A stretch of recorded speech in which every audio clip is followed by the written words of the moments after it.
It's a great question. I want to cover it. Okay. In Hex, what's the most important thing? Security The stakes. and price. Yeah. Yeah. If you don't have security, you don't have shit. True. Yeah. But after security, the price. So how would you get the price of Hex to go up the most? By getting the most people to buy it. Okay. Well, who's been responsible for the majority of the price movements in Hex thus far? From my perspective and the chain analysis that I've done, it looks to me to be Ethereum whales. That's what it looks like to me. Yeah. So if it's the case, I mean, we saw one Ethereum whale doubled the fucking price with, a 10,000 ETH market buy at the time. Well, fuck. That's a lot, right? So as long as the majority of whales and entities that are pushing up the price of Hex are Ethereum holders, it really, really, really matters and really, really, really helps to be on the Ethereum chain. Because otherwise, what's the shit that you run into? Okay, we want Bitcoiners to be able to swap their BTC for Hex.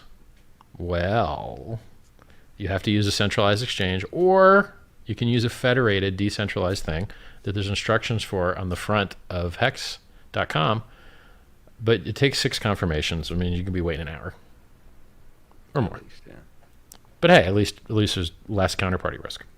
Right. Now, if you're on the same chain, you don't got to wait nothing. You wait 13 seconds. So being on the same chain is super important as long as the primary value acquisition mechanism for on-ramping money into Hex is Ethereum. Now, here's another thing. If someone wants to take fiat and turn fiat into Hex, the easiest way and widest distributed way for them to do that is to buy Ethereum at whatever their local national exchange is that sells Ethereum. So it really, really helps to be on the same chain.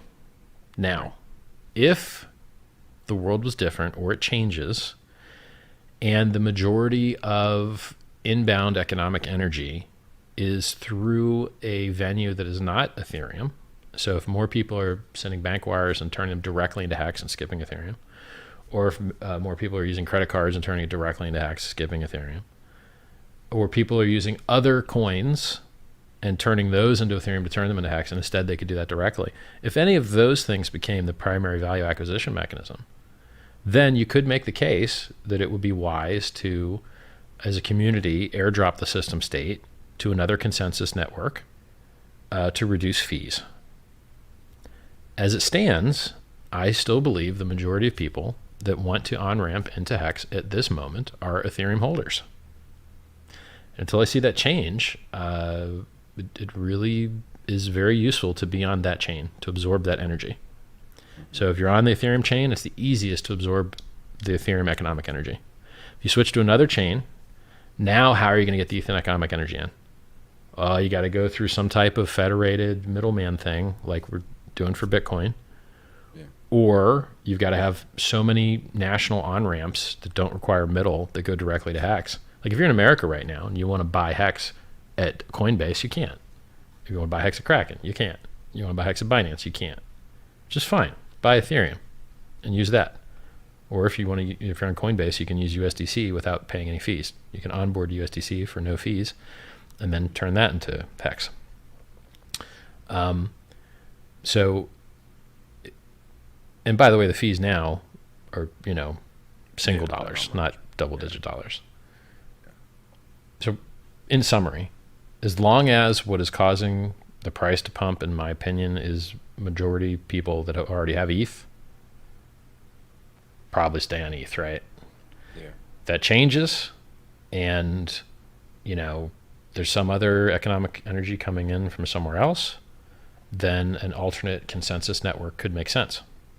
Or a layer 2. They're both, options. You could airdrop system state to a layer 2. You could airdrop system state to an alternate consensus network. But really, I don't think either of those is a good idea when you want to get all that ETH energy in. So.